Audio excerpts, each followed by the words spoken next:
Bonjour à tous les amis, bienvenue pour ce dernier épisode de la série sur cette Yamaha VMAX 1200.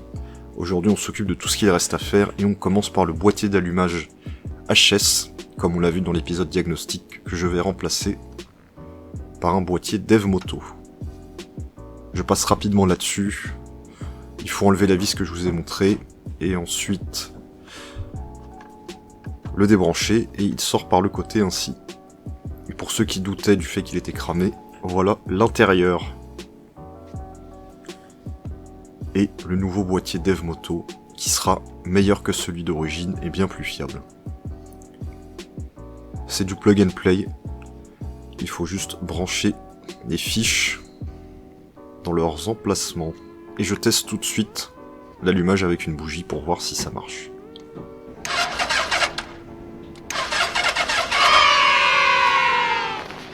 C'est très bien.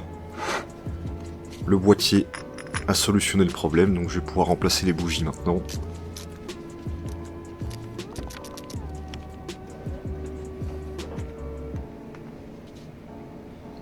Elles ne sont pas trop mal. On voit qu'on a essayé de démarrer sans succès, c'est pour ça qu'elles sont un peu humides. En tout cas, je les remplace. Ça coûte peu cher et ça ne peut que faire du bien. Il faut, pour ce faire, utiliser une clé à bougie de 18 mm. Et je serrerai tout ça au couple juste après. Idéalement, il faut souffler dans les puits de bougie pour ne pas que des débris tombent dans le moteur. C'est ce que je fais un peu à l'ancienne, si je puis dire.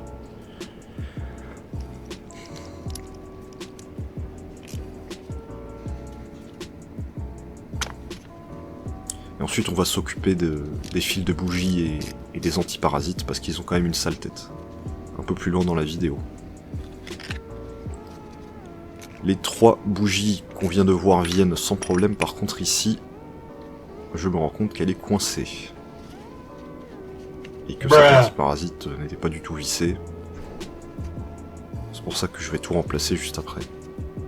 Donc, ici je n'insiste pas, je vais quand même essayer de la démarrer.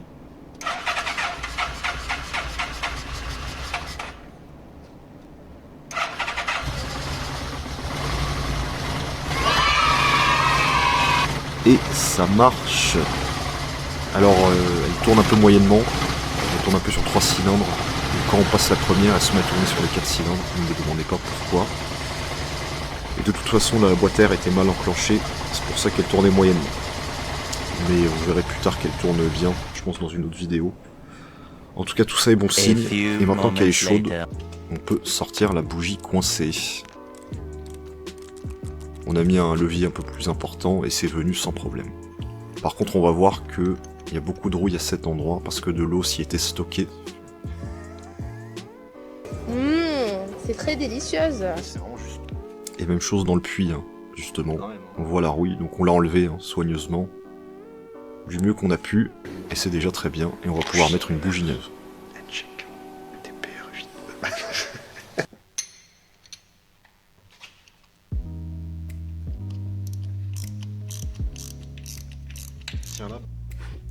Et tout ça est serré à 17,5 Newton, et pas un de plus.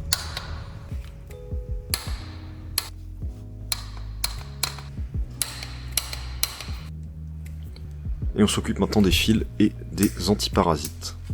On va changer les fils uniquement à l'avant et les 4 antiparasites.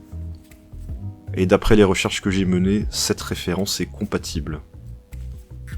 Même si ce n'est pas tout à fait celle d'origine. Et ça fonctionne, on a testé. Et c'est très simple, il suffit de visser l'antiparasite dans le fil. Et quand on est en contact, c'est bon.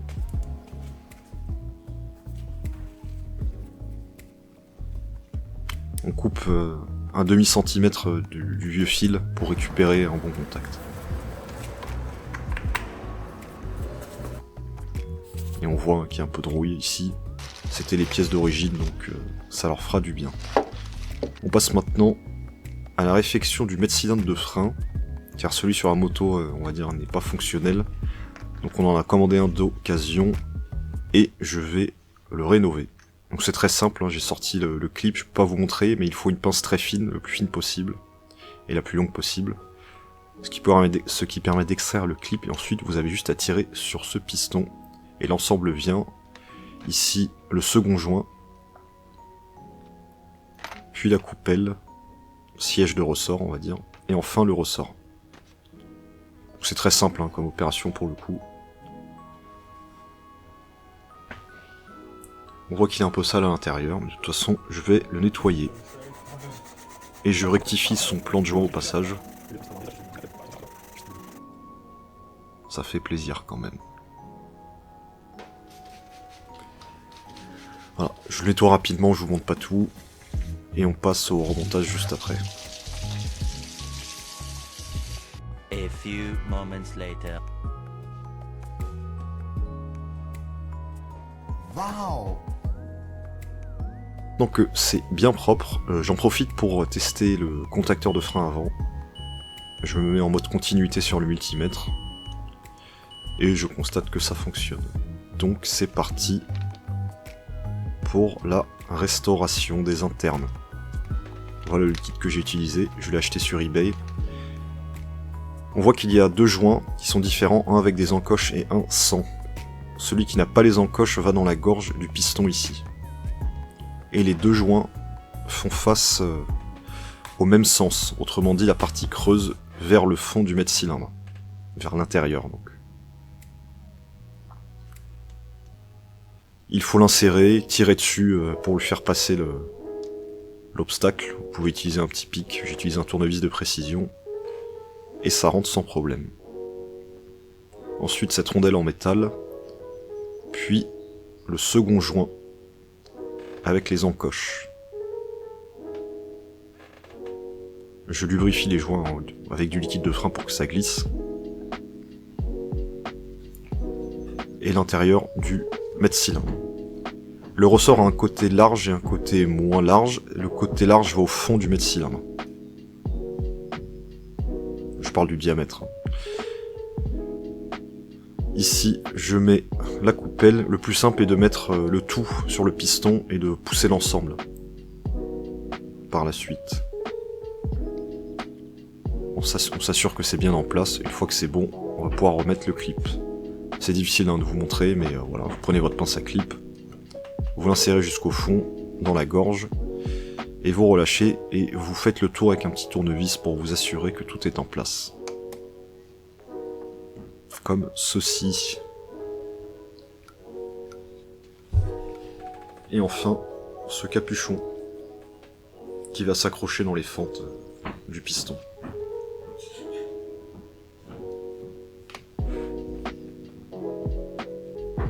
Et c'est fini.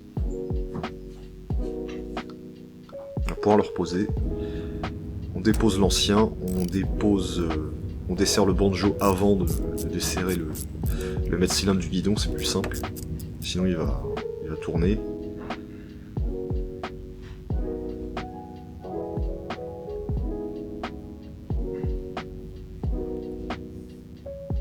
On sort le banjo, on le nettoie, on lui met deux joints en cuivre neuf. Et on pose le mètre-cylindre restauré. Et le banjo a été serré à 25 Nm hors caméra. Maintenant, on amorce le circuit. Ça peut être assez long. Dans ce cas, c'est seulement la partie mètre-cylindre qui a été vidée. Les durites sont encore remplies, mais bon, il y a quand même de l'air dans tout le système, donc il faut le purger. Et le plus simple est de mettre des petits coups comme ça, pour chasser l'air qu'il y a dans le mètre-cylindre. Et ensuite enchaîner avec une purge classique au niveau des étriers. Et on voit ici l'air qu'il y a dans le système. Et tôt ou tard, ça finit par être purgé. Donc ne vous étonnez pas si ça prend une heure, hein, ça arrive. Et je fais la même chose de l'autre côté. Je vous passe ça rapidement.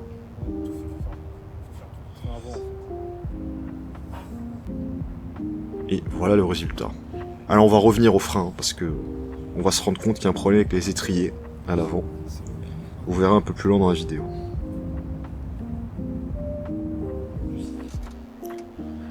On remplace le liquide de frein à l'arrière également. il faut déposer ce couvercle qui donne accès au réservoir. Donc on voit que le liquide a quand même un peu d'âge. Donc il était temps de le faire. Et pareil, on voit quelques bulles au moment de la purge, donc ça leur fera du bien. Cela dit, je pense que l'étrier arrière est un peu fatigué et le disque est HS. Mais bon, ce sera pour une autre fois. On passe maintenant à la fourche. Donc on a prévu de remplacer le liquide de frein, l'huile de fourche ainsi que les joints spi de la fourche car il fuit d'un côté. Et de toute façon, je pense que ça n'a jamais été fait, comme souvent. Donc il faut enlever le garde-boue, tenu par 4 vis.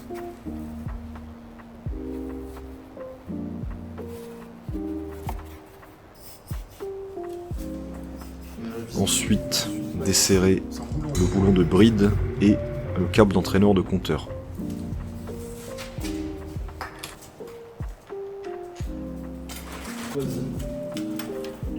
Enfin, on peut desserrer l'axe de roue.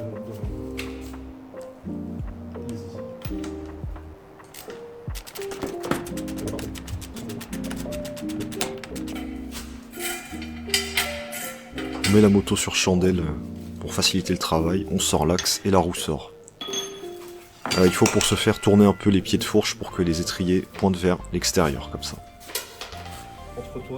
Et là on voit l'entraîneur de compteur sale, que je vais nettoyer évidemment. On dépose ensuite les étriers, maintenus par 2 vis. Et on peut desserrer les vis de bride supérieure au T. On a dû utiliser un grand levier parce que c'était un peu coincé. On commence par le haut pour pouvoir ensuite desserrer les bouchons qui nécessitent une clé de 17 mm, une clé Allen de 17 mm. Ça vient sans trop de problèmes. C'est serré à 20 et quelques newtons normalement. 23 je crois. Et cela étant fait, on peut desserrer les vis du T inférieur.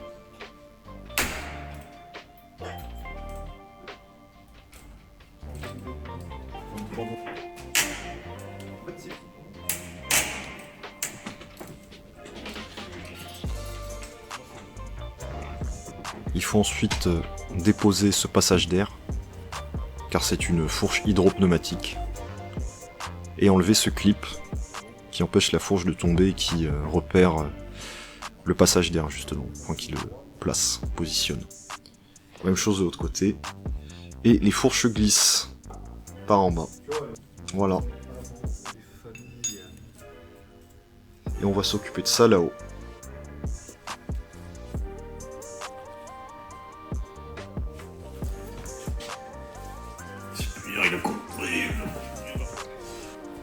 Bon, donc on va pouvoir finir de déposer le bouchon. Alors maintenez une pression descendante hein, car il y a le ressort en dessous, sinon il va un peu sauter. Sous ce bouchon, il y a cette entretoise. Ensuite un siège conique et le ressort. Et on peut vidanger. Et comme d'habitude, voilà. Je sais pas si elle est molle d'origine. Ça pue toujours autant. L'odeur.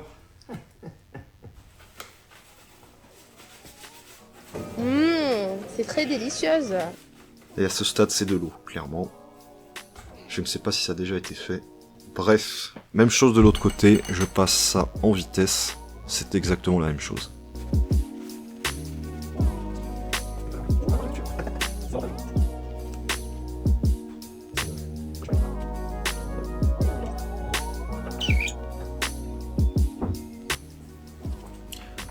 On a lavé la fourche hors caméra et on va pouvoir s'occuper des joints.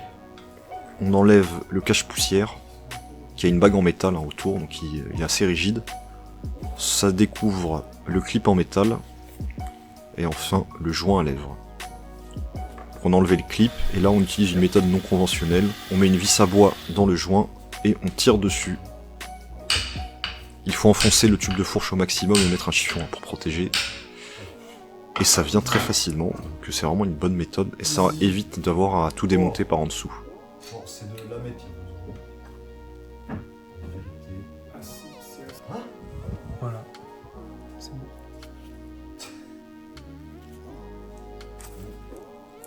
Et voici les nouveaux joints.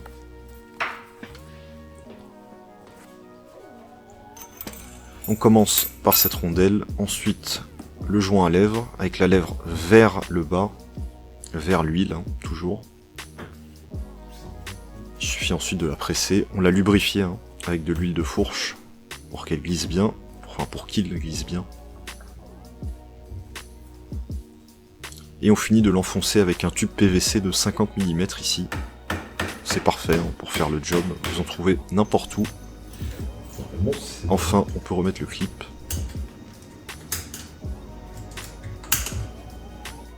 Il est bien enfoncé dans sa gorge. Et ensuite, le cache-poussière. On ne l'avait pas dans le kit, donc on a réutilisé ceux qu'il y avait avant. Mais ce n'est pas très important, ça n'a pas d'incident sur l'étanchéité. Donc on a mesuré un niveau d'eau, un volume d'eau, et on va mettre la même chose en huile. Alors j'ai mal lu hein, dans la doc technique, je pensais que c'était 491, mais en fait c'est 451. Donc on a enlevé l'excès par la vis de vidange au niveau du pied de la fourche.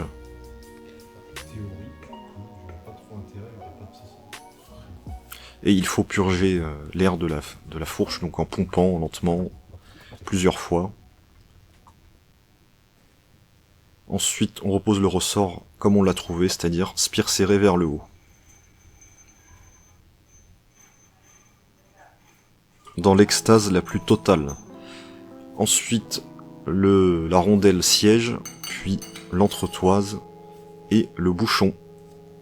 Donc faites attention, il faut visser bien droit. Le plus simple est d'appuyer en haut et de tourner la fourche, hein, justement.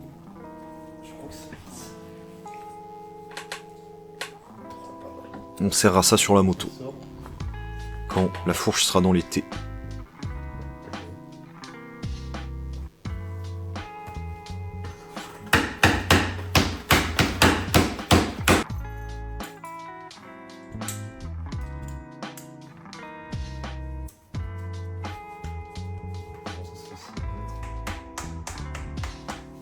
Ça a quand même une meilleure tête que l'huile qui en est sortie.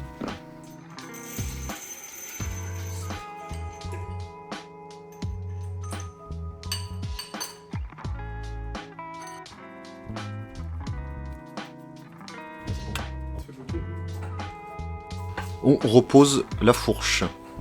C'est l'opération inverse du démontage. Il faut la monter dans l'été. Pensez à mettre le clip.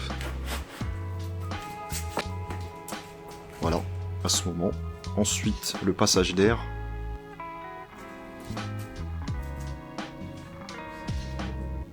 On a graissé ces joints en préalable, les joints toriques, qui est à l'intérieur. Et ensuite, ces pièces en caoutchouc, dont l'utilité n'est pas claire, j'imagine que c'est pour le confort. Et ensuite, on les pousse au maximum vers le haut. De toute façon, le clip empêche la fourche de trop monter.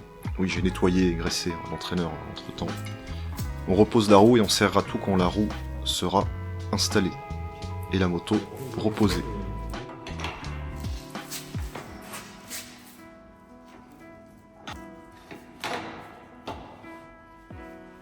Je pense que tu peux lisser. Ouais, donc ce que j'essaie de faire.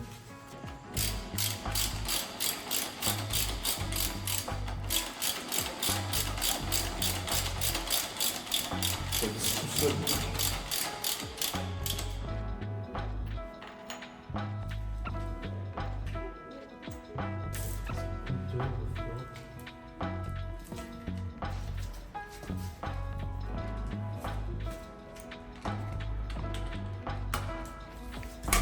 On a fait une première passe à 40, mais ensuite on a resserré à 45. Et l'axe de roue est serré à 60 Nm.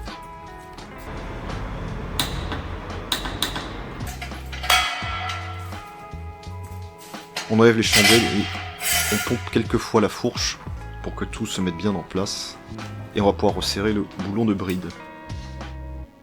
Et l'été de fourche. On commence par l'été inférieur, qui sont serrés à 23 Nm.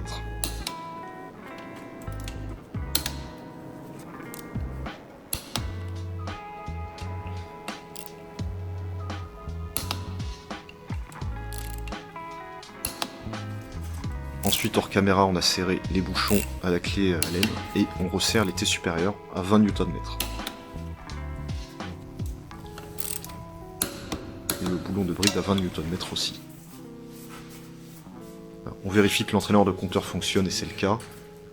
Et on va gonfler cette fourche pour voir si elle est étanche.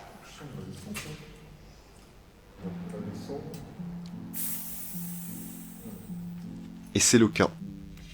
Et c'est à ce moment-là qu'on se rend compte qu'il y a un problème avec les étriers. Au moment du premier trajet, les disques de frein étaient très très chauds à l'avant, car en fait le piston ne revenait pas, et donc il y avait un contact permanent entre les plaquettes et le disque. Donc on a décidé de remplacer les joints. Pour les deux étriers évidemment. Donc les pistons sont en très bon état, donc le problème ne vient pas de là. J'ai quand même les poncer au 1000 à l'eau, ce qui est très léger. Hein. Avec un angle de 45 degrés façon haunage d'un cylindre pour garantir l'étanchéité et l'écoulement. Et on nettoie soigneusement l'intérieur des étriers, avec du nettoyant frein notamment et une brosse. Surtout les gorges qui reçoivent les joints. On chasse ce dépôt jaunâtre, hein, car le liquide de frein a tendance à cristalliser. Et ça donne ça. Ce qui est très bien. Donc on va pouvoir poser les nouveaux joints tranquillement.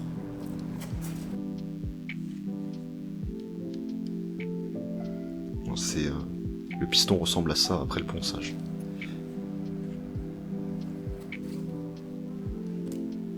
Et ce kit contient 7 joints pour faire les deux étriers. Donc j'ai payé une trentaine d'euros, ce qui n'est pas très cher franchement. Donc ça c'est le joint d'étanchéité, et le deuxième joint est le cache-poussière, qui est à l'intérieur hein, dans ce cas, ce qui n'est pas un design très intelligent je trouve.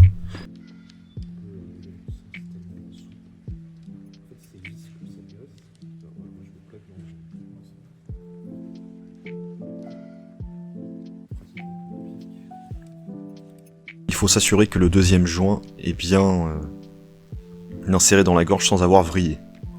Et c'est le cas ici. Et je graisse aussi le piston pour que ça glisse.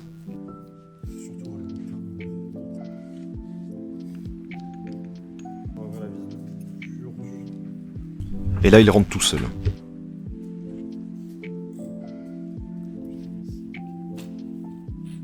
On ouvre la vis de purge au moment de repousser le piston. C'est beaucoup plus simple. Il n'y a pas à pousser de liquide ainsi.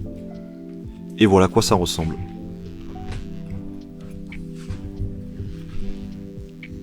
Même chose de l'autre côté, et pour l'autre étrier, je ne vous montre pas tout, c'est exactement la même chose. On passe maintenant au remplacement des câbles de gaz, car en fait, un des deux était cassé, au niveau de la vis dans le commodo, et donc il ne revenait pas. Donc on a passé un moment à extraire la vis cassée en plastique, justement, on comprend pas pourquoi c'était aussi dur, ça a pris beaucoup plus de temps que prévu. En tout cas, maintenant c'est fait, et comme vous pouvez le voir, ça revient parfaitement, et la garde est là où elle doit être. Enfin, un peu d'esthétique, on va améliorer l'aspect de la moto, parce qu'elle le mérite je pense. Ici, le feu arrière, plutôt le plastique, je l'ai pas filmé, hein, je vous montre juste l'avant après. C'est quand même sympa, j'ai fait ça au mirror, à la main. Mirror cuivre. Je remplace aussi au passage les ampoules grillées, il y avait beaucoup d'ampoules grillées sur cette moto, en fait à peu près toutes sauf le feu de croisement, pour faire simple, donc j'en ai changé là, le feu de position avant, les ampoules du tableau de bord, notamment.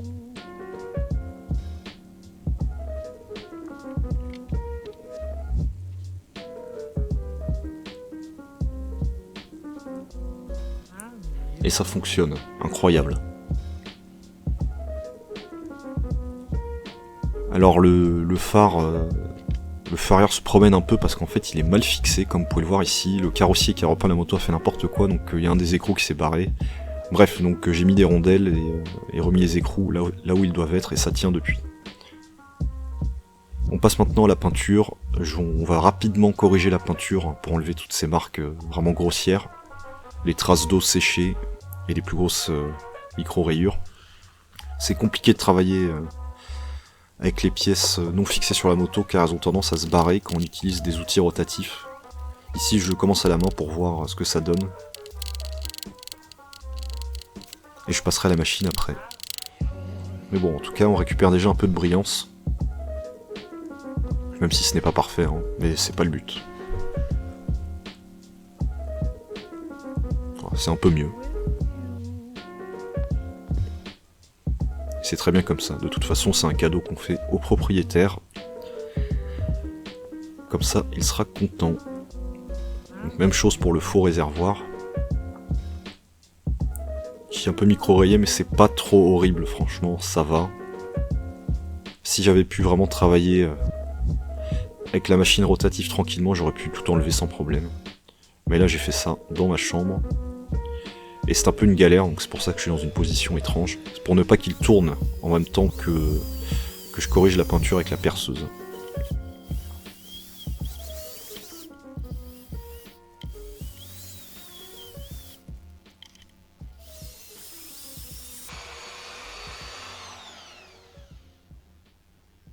Bon. En tout cas, on récupère de la brillance et on a enlevé quelques grosses imperfections. Ici, mon acolyte a l'orbital, donc là, pour le coup, il va pouvoir mieux corriger.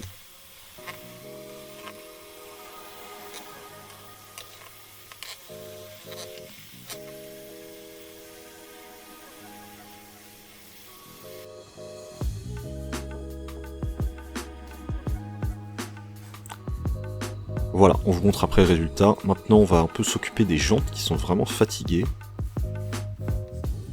Donc on va passer de la laine d'acier 000 sur le rebord extérieur. C'est d'aluminium, donc il est corrodé, mais bon là c'est un peu moche, je trouve. Et la laine d'acier va permettre rapidement d'enlever la partie oxydée en surface. Vous allez voir. Encore une fois, ce ne sera pas parfait, hein, mais c'est déjà beaucoup mieux. Voilà, on fait un nettoyage général.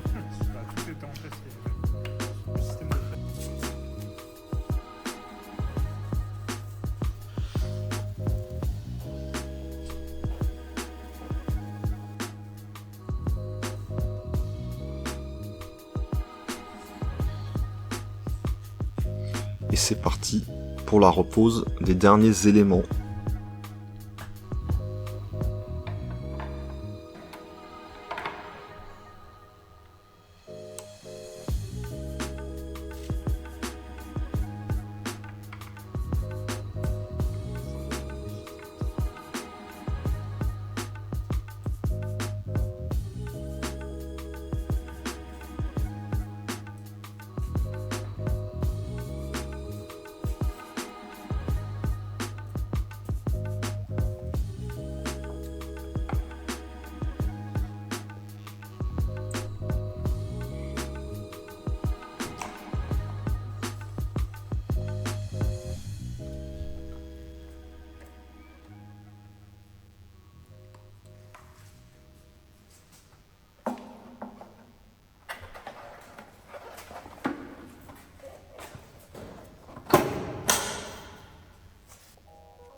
Et voilà le résultat, les amis. Désolé, c'est un peu pixelisé, il y a un peu de bruit numérique, je sais pas pourquoi l'appareil photo a fait ça. Bref. Donc on est content du résultat, franchement, elle est vraiment sympa. Elle rend beaucoup mieux qu'avant. Il y aurait encore des choses à faire, hein, évidemment. Mais bon.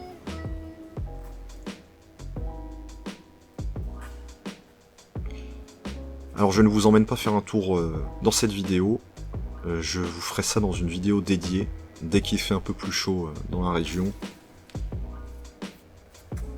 Mais déjà, du peu que j'ai roulé avec, c'est vraiment quelque chose. Hein. Ça marche très très fort.